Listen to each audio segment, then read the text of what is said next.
Gordon's Ploy. When Oliver was sent to the mainland on his vacation, Sonny had to manage the yard alone. He was delighted, but his experience had disorganized the sidings and delayed trains. Gordon tried to save the yard, but Sonny ignored his help. He's awful, Gordon complained. he spends more time working with trucks than shunting. Oliver is much better. Snorted Thomas. We have no time for gossipy shunters. And that includes you, you galloping sausage. Gordon said no more, but he decided to keep a watchful eye. The first train of the day is Thomas with Annie and Clarabelle. But one morning, Sonny had put the trains in the wrong platforms. As Thomas was coupled to the mail cars, the signalman told Thomas what had happened. Thomas was delayed, and none too pleased. 5 minutes behind schedule, Thomas fumed. All due to your annecy. Revolutionary indeed. If my train is late again, I'll give you revolutionary. Sonny said no more. He sulked angrily and think about how to pay Thomas out. By the next morning, Sonny had schemed. He purposely put the trains in wrong platforms again. Gordon was about to speak up when Thomas arrived. "What's this?" he demanded. "Don't tell me you made the same mistake again." "Why, certainly not. Your words had told me a valuable lesson," Sonny smirked. "This is a change request by Sir Topham Hatt himself.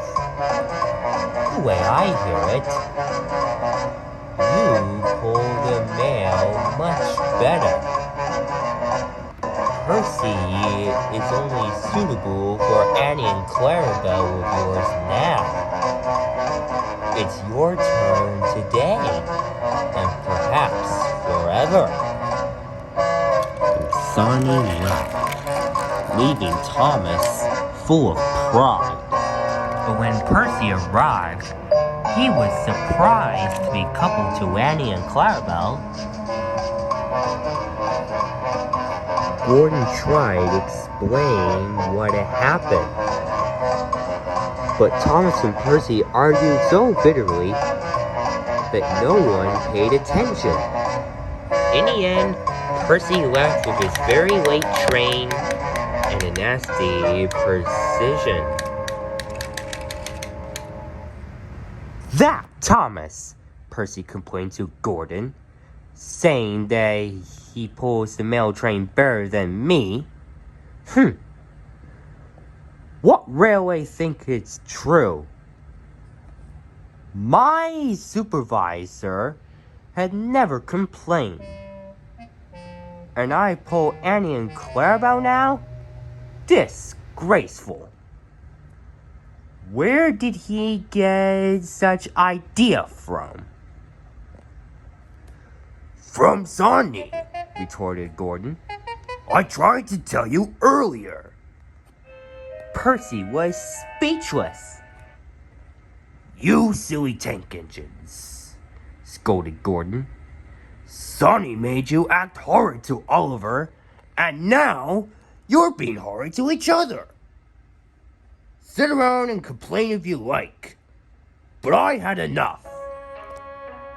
Gordon stormed away, leaving Percy with much to think about. Soon, Gordon had to devise his scheme of his own and was chatting with the trucks. You know, He said, I heard something very interesting.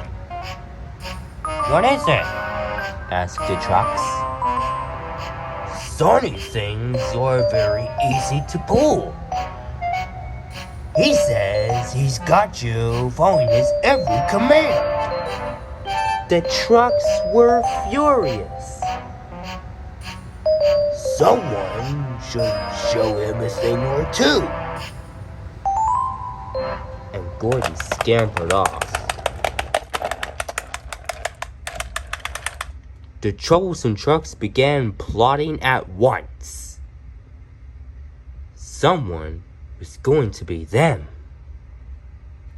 The next day, Sonny was arranging Toby's goods train. But the troublesome trucks were moving very slowly. Come on, you wretched things, Grumbled Sonny. move! As you wish, said the trucks. They pushed Sonny and pushed him off the rails, Blocking the mail train. Then Thomas arrived. "What on earth are you doing?" he exclaimed. "You're in the way of my mail train." At that moment, Sir Topham Hatt came to see what was the matter. Please be off with Annie and Clarabelle, Thomas, He said. I will deal with this mess. Thomas was confused. "I thought you wanted me on the mail train, sir." And where did you hear such thing? By the time Thomas could finish, Sir Topham Hatt could see Sonny looking rather pale. That will be all, Thomas. Hurry along to your coaches. As for you, He said, turning to Sonny. I shall deal with you later. Soon Thomas left with Annie and Clarabelle, and Gordon pulled Sonny back on the rails. And Sonny spent the rest of the day in his shed. The engines hissed and glared at him. Silence fell when Sir Topham Hatt arrived. My engines do not tell lies, He began sternly. "I will not be interested of your behavior like this. Furthermore, you have shown that you disorganized in the yard. I am most disappointed. You will leave this railway at once." And Sonny left without saying a word. Then Sir Topham Hatt turned to the engines. However, you three have learned a valuable lesson of trust and loyalty. Thanks to you, Gordon. I don't know what I could do without you. How do you know that, sir? Gordon asked. To be honest with you, you're a really useful engine. Can you manage the yard until Oliver returns? Yes, sir, Gordon said happily. Thanks, Gordon. And Sir Topham Hatt left.